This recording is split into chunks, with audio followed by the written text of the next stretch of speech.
Is your small business growing? That's the question we address right here on the Grow Your Biz Show. It's where we interview strategic entrepreneurs who inform and inspire you on your solopreneur or small company journey. Thanks for joining us on this episode of the Grow Your Biz Show. Hello and welcome to episode number 109 of the Grow Your Biz Show. I'm your host, Paul Madsen, and also the founder of growmedia.com. Richard, Margorie, growmedia.com helps small businesses to tell their story through the strategic social media videos that we create together. That's what we do, and we also do it right here with KPAO's TV studio, Omaha, Nebraska, and welcome to the program. Margorie, good to meet you. Say hi, again. Yes. And Richard, good to see you again. I've met you before, but whatever. So Margorie and Richard are back for a second segment, which is wonderful. Last week we talked about podcasting and what it can do for you and what it is, and just some basic entry-level stuff about how to get started in it. Before we do that, I want to ask, Margorie, what business are you in? What benefits do you provide for your customers? Yes, well, we are your one-stop shop for creating your podcast to help promote your business, hype your creative idea, or share your story. Wonderful, wonderful. One-stop shop. And so Webberized is your company, and it's a podcast studio and a whole lot more, right, Richard? Yes, it is. Well, it started off as a digital media services company, which Margorie founded initially. We added a podcasting arm of it about 10 months ago, and that's we've seen that grow into what we started off in the basement of our home. Like most small businesses. And we've grown that into our own studio. And you have a studio and an office now? Where is that? The Mastercraft building. Mastercraft building, which is where, in case some don't know? 11th and Nicholas, roughly. Okay, kind of a North downtown. North downtown. Right, in the Millworks Common district there. Right, yeah, lots of innovative companies up that way, isn't it? It's a pretty cool place. I haven't been to your studio, but I'm going to come now. So great. Well, tell me, before we start talking more about the nuts and bolts of podcasting, why are you in this business? We're in this business because we are passionate about storytelling and helping others tell their story.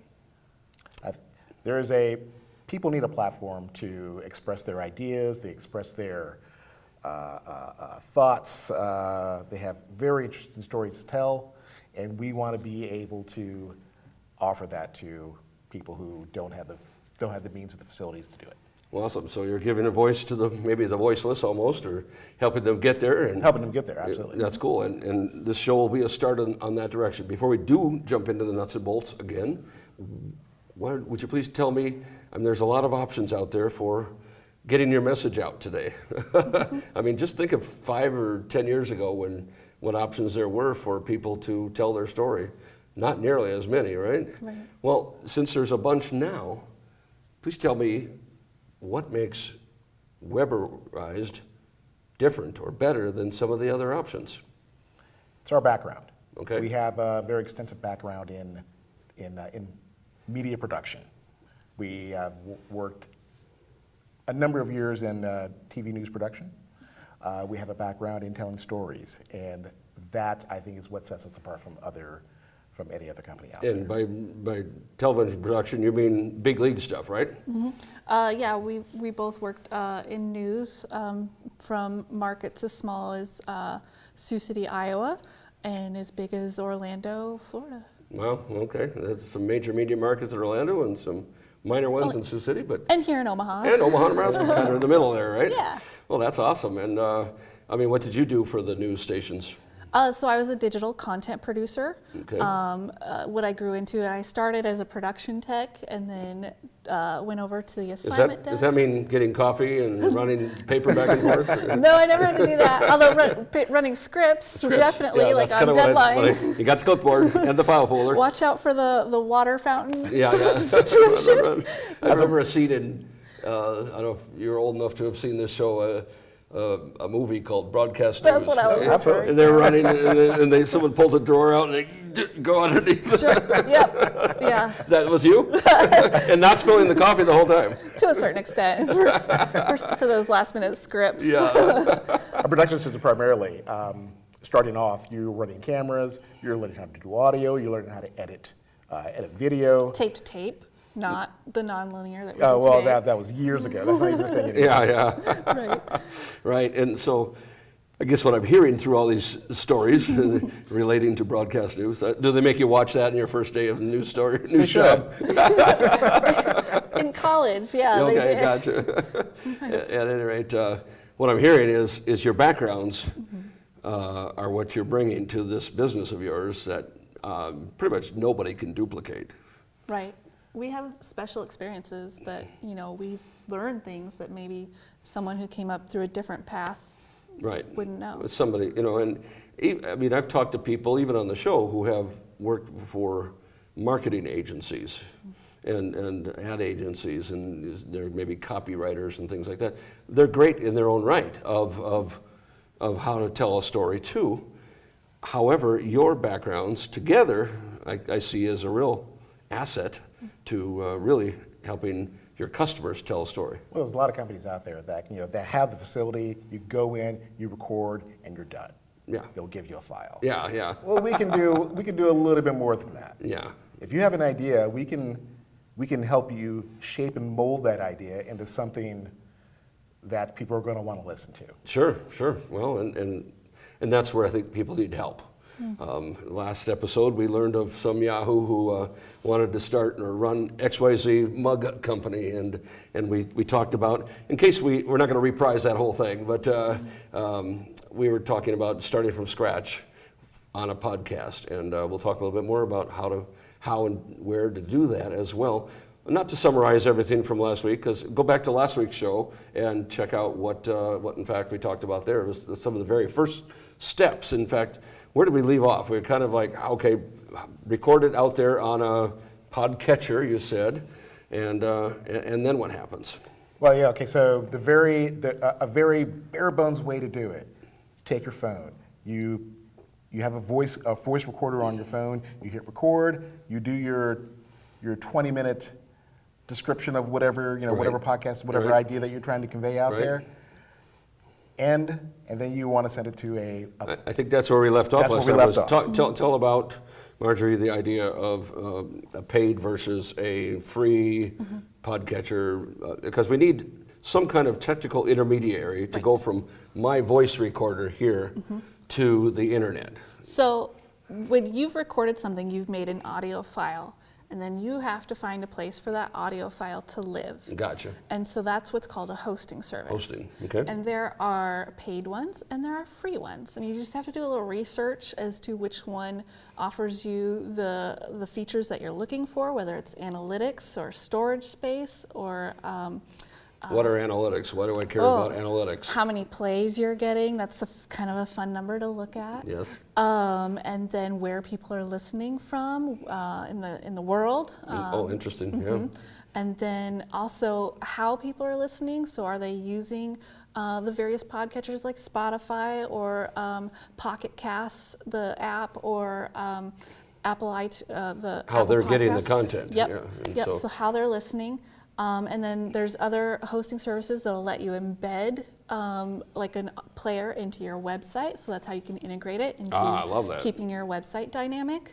And so all those features you have to consider.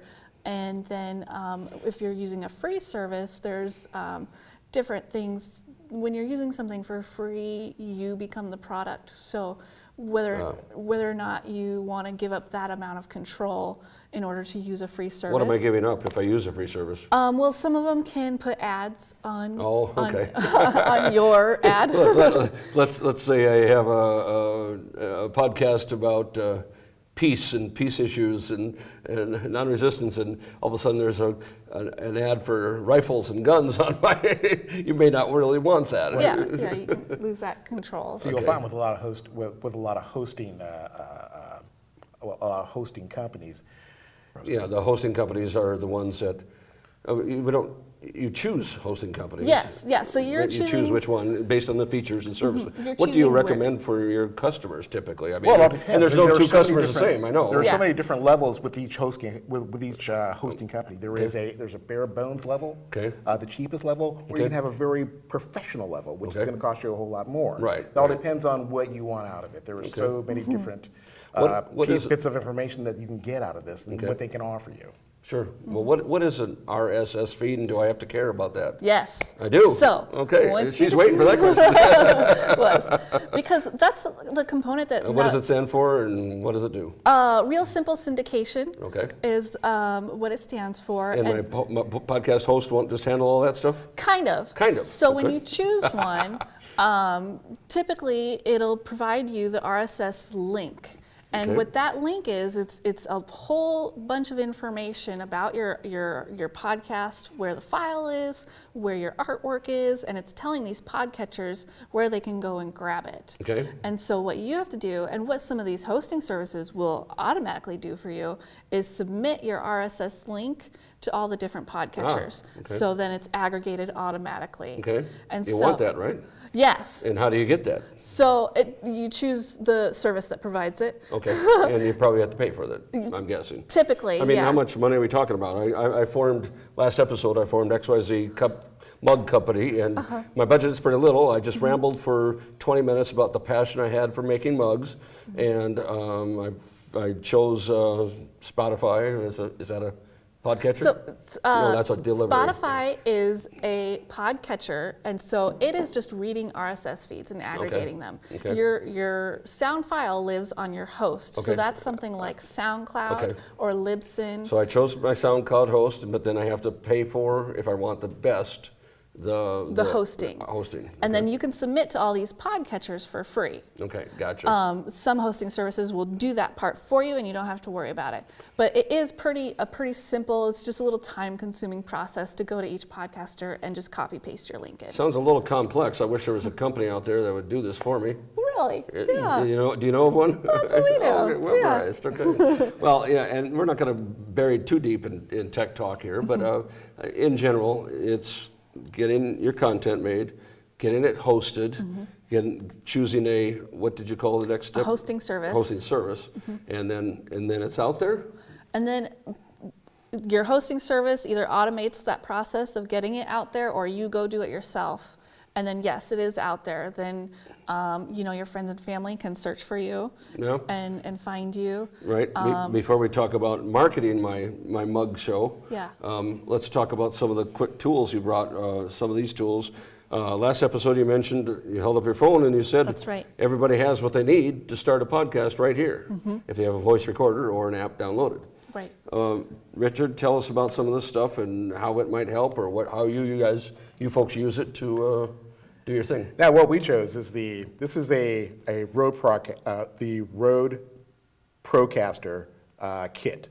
This is hold some of the pieces up. Well, what we have here, this is an audio board that we have. This is a very user-friendly audio board. It's very simple. You hook up mics to it, and all you have to do is hit record, and everything is done for you. Wow. You don't have to worry about equalizing. You don't have to worry about. That's nice. There are a lot of audio functions that are built in to this audio board that you don't have to worry about. And does your average basic podcaster need something like this or not? Well, that depends. How aggressive you want to be about it, right? Exactly. This is it's not cheap. No. But there are other options as well. There are cheaper options. What other toys do you have for you? Well, we also. So they're cheap. Well, before I get, what would a cheaper option run, and how much, and what size, and all that? A mixer. Well, yeah, you can get a mixer you could probably get a cheaper mixer for maybe in the price range of $300 to $400. And that'll bring all the voices together and mix it out and equalize it out so the sound is good, right? Cool. What else do you have? Well, we also have the Rode Procaster mic, which is a high-grade mic. Hold that bad boy up. There you go. And if I'm going to start a podcast, do I have to have something like this, or can I get by on my phone? Not. There are much cheaper options you can get out there. Well, you're professionals. You have the good stuff. Absolutely. Well, that's why I think another thing that sets us apart from Good point. One of the things that we offer is high-grade equipment. We intentionally made the choice for this equipment because of the quality it provides. And so I don't really want to ask you about prices for this stuff because this is not where XYZ mug company is going to start. Right. Your general podcaster is not going to. Right. This is going to be too expensive for a general podcaster. But if I'm an entry-level podcaster, the toys and tools I might need to sound a little bit better than my cell phone are $200, $300, $400. Absolutely. Oh yeah, it varies. And again, I know how much you want to commit to it or how much you want to spend. But, but that kind of price range, or oh yeah. What would I get for that, Richard? For $200-$300, you can get a low end audio mixer, a mic, headphones, and that's really all you need. Okay, right. And how about if I want to have a guest? I want to bring someone else in. I can't plug 2 mics into my cell phone, so I have that mixer. Well, actually, what you can use in that case is one of these. Just happen to have it with me. This is a Zoom H1N portable recorder. Okay. And this actually costs about $100. Wow. And what does it do for me? It records. You can actually really. if you can see on the very end here, it has 2 mics that are actually hooked up into it. They're actually 2-directional mics, right? Oh, okay. And so I can set this up. That's a perfect guest, right? Yeah. Absolutely. One mic's going this way and one mic's going that way. Perfect. Again, you want to find a small room though. Yeah. And do I have to go in a canvas bag? Well, if you're using your phone, that's what I recommend, and just recording yourself. But if you're recording with a guest, find like a small conference room where you won't be disturbed, right. And where there's curtains. You don't want echoey, right? Right. So you want curtains, you want textures in the room to help absorb the sound. And that will help your interview come across easier and make it less distracting for the listeners. Sure. That's great, because I can have. Will this work for 2 people or 3 people, or better just that with 2? That would work for a room of people. Actually. Oh, really? Okay. Absolutely. That's awesome, because I'm always struggling with my own sound equipment. I have a mixer, and it'll handle 4 mics, but you can learn from what not to do from me. I recorded my nephew's, not the wedding ceremony. I got about 20 testimonials after the wedding. Friends and family saying, "Oh, we love you," all those kind of things. It's great. It's a lot of fun. And the mistake I made, and you guys would laugh at this because you're pros, I had those 4 mics, and we used four people sometimes, families and things. But other times, set the 2 mics down and just had 2 people. And these other ones were live. And what happens at a wedding reception? Lots of background noise. So that kind of makes it folksy. But how would I avoid that? Would something like this help me? Well, not for video, I know. If you're using this, go find a quiet space. Still if find you're a quiet using space. This XLR microphone, which is very directional, we use this out in the middle of a park during a music festival. Really? Yeah. Although it did pick handheld, up a little bit of to get the background music, or noise. go talk about it? We had the bands come to a picnic table after they performed and did an interview. Gotcha. Does it run on batteries? Oh, luckily we had power source. So yeah, we're good. Little details that behind the scenes sometimes people don't think about. Right. So. Okay. Headphones, I need the headphones for what, or what? How does that help me? The headphones actually, what you need the headphones for is so you can hear exactly what's being recorded. Okay, and so it kind of just filters out the rest of the. Exactly. You know, a good sound filtering headphone is always essential because you're able to hear exactly what's being recorded. You can hear any pops. You can hear any whistles, wind. A lot of that thing can affect the quality of your audio. And if you have one of these, you can sometimes adjust that stuff. Yeah, absolutely. And maybe real time even. Yeah. I've heard from Mike here at the KPO Studios how I say, well, gee, sometimes on television news channels, they have 6 or 8 people sitting around a table.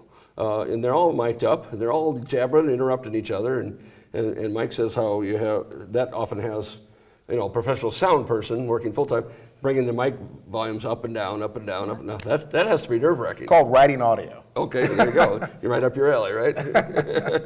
What it is, you have different people who may be speaking at different level, may have different levels of speaking, okay. and so you kind of have to write audio, or maybe they might get close up to the microphone. Right. It all depends. Sure. So sometimes you have to sit there and write audio. Right. If they're talking a little louder, you might want to bring them down, or talk a little softer. We're probably talking a little over the head of Joe entry-level XYZ Cup right now, but it does really reinforce the point of how important wearing headphones is while you're recording. Well, yeah, it does. Yeah. Because on most recording devices, you can see the levels that you're getting, the bars bounce up and down. But if your sound is too loud and you're overmodulating, you can't fix that. Okay. Yeah. So you want to monitor your sound. Thing. Well, I notice even performing artists on TV now all have ear thing in, and they can hear themselves, right? So they can hear themselves. They can hear some of the music that's being played as well. Yeah. Okay. Sure. So they know how to. I mean, do they know? Yeah, they might have the drums and bass that are piped into their ears so they can stay on beat. Well, that's important. Did you watch the Emmys? I saw a total of 3 minutes of it, and I did not watch. And 3 whole minutes, and I don't even know her name. She got on to perform, and she started, and she was out of sync with her piano player. Oh no! And it was just a piano player and her on this pedestal. Oh, no. And she had to start again. And the Emmys. So even the pros have their niches. Okay, we're backing away from the pros. We're back to XYZ Coffee Mug Company.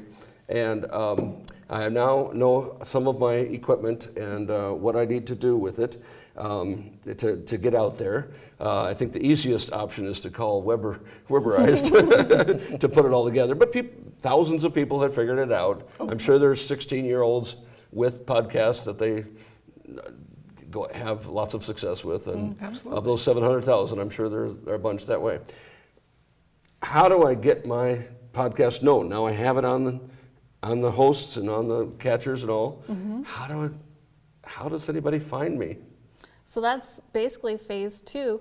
The first thing, get your friends and family to go and listen and have them share it. Like, work your circles, right?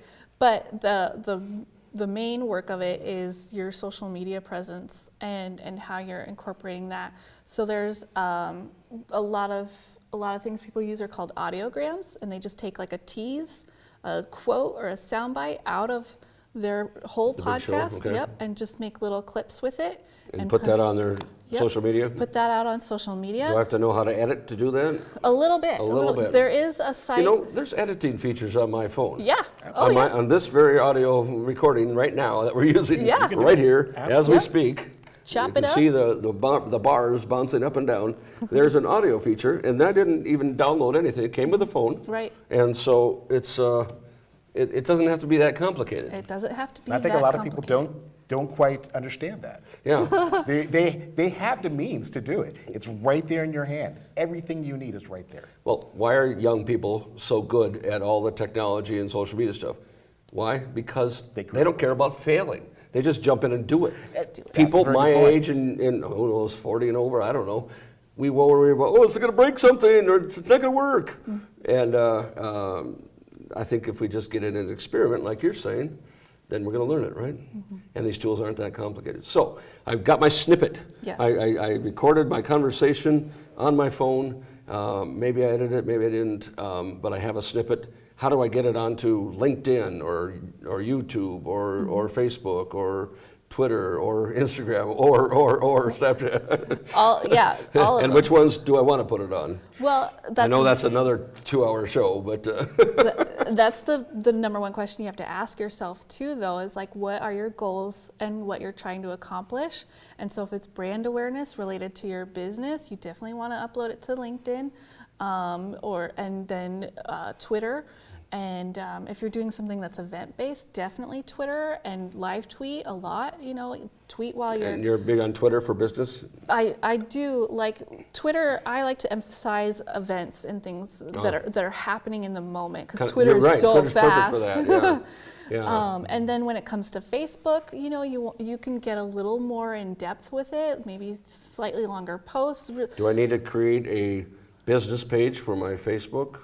If you're a mug company, you definitely need Facebook presence. And that's just not Palm Ads and Facebook. That's right. a XYZ mug company. Right. You need your company. How do I create a business page on Facebook?